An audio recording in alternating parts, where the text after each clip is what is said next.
warahmatullahi wabarakatuh. Perkenalkan, nama saya Hikmatul Komariah. Saya perwakilan dari kelompok 9. Di sini saya akan menjelaskan tentang hal-hal yang harus dibuktikan, tujuan pembuktian, dan asas-asas pembuktian. Adapun hal-hal yang harus dibuktikan, yaitu dalam pembuktian yang harus dibuktikan oleh pihak-pihak yang berperkara perdata bukanlah hukumnya, melainkan peristiwanya atau hubungan hukumnya. Hubungan perdata mengatur hubungan hukum keperdataan, tidak perlu diajukan atau dibuktikan oleh pihak-pihak berperkara, karena hakim dianggap telah mengetahui hukum yang akan diterapkan, baik hukum yang tertulis maupun hukum yang tidak tertulis yang hidup di tengah masyarakat. Misalnya, dalam gugatan perceraian, suatu pengakuan dari salah satu pihak, maka hukum mewajibkan hakim untuk memeriksa apabila benar yang dikemukakan oleh yang bersangkutan. Oleh karena itu, yang harus dibuktikan adalah peristiwa dan bukan hukumnya. Nah, ketentuan ini dapat disimpulkan dari pasal 178 ayat 1 HIR atau pasal 189 ayat 1 RBG dan pasal 50 ayat 1 RV. Jadi, hakim dalam proses perdata terutama harus menemukan dan menentukan peristiwanya atau hubungan hukumnya, dan kemudian memberlakukan atau menerapkan hukumnya terhadap peristiwa yang telah ditetapkannya itu. Selanjutnya yaitu tujuan dari pembuktian, yaitu untuk menghasilkan suatu putusan yang menyatakan salah satu pihak menang, pihak yang lain kalah, atau untuk menghasilkan suatu penetapan. Jadi, tujuan pembuktian adalah putusan hakim yang didasarkan pada pembuktian itu. Selanjutnya yaitu asas-asas pembuktian.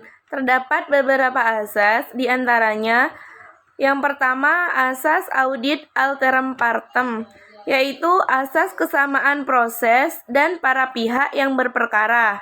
Yang kedua adalah asas ius curia novit, bahwa hakim selalu difiksikan mengetahui akan hukumnya dari setiap kasus yang diadilinya.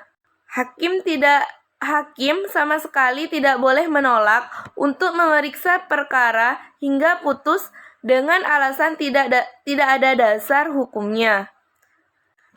Selanjutnya, asas nemo testis indonius in propria causa, yaitu tidak seorang pun yang dapat menjadi saksi atau perkaranya sendiri.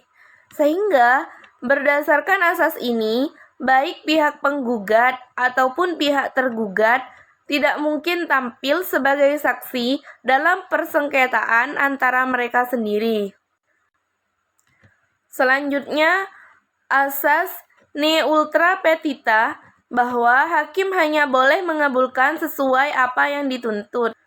Selanjutnya, asas nemo plus juris transfer potesquam ipse habet, merupakan asas yang menentukan bahwa tidak ada orang yang dapat mengalihkan lebih banyak hak dari apa yang dimilikinya.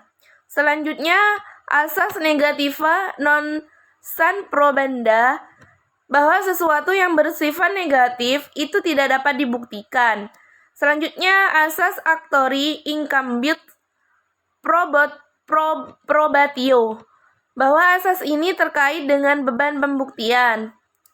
Selanjutnya, asas yang paling sedikit dirugikan, bahwa hakim harus membebani pembuktian bagi pihak yang paling sedikit dirugikan. Jika harus membuktikan, asas ini sering dihubungkan dengan asas negativa non san probanda. Jadi, yang dianggap pihak yang paling dirugikan jika harus membuktikan adalah pihak yang harus membuktikan sesuatu yang negatif. Selanjutnya yaitu asas Beziter yang beriktikat baik, bahwa iktikat baik selamanya harus dianggap ada pada setiap orang yang menguasai sesuatu benda, dan barang siapa menggugat akan adanya itikad buruk, Beziter itu harus membuktikannya. Yang terakhir, asas yang tidak biasa harus membuktikan bahwa barang siapa yang menyatakan sesuatu yang tidak biasa harus membuktikan sesuatu yang tidak biasa itu. Sekian dari saya. Apabila terdapat kesalahan, mohon dimaafkan.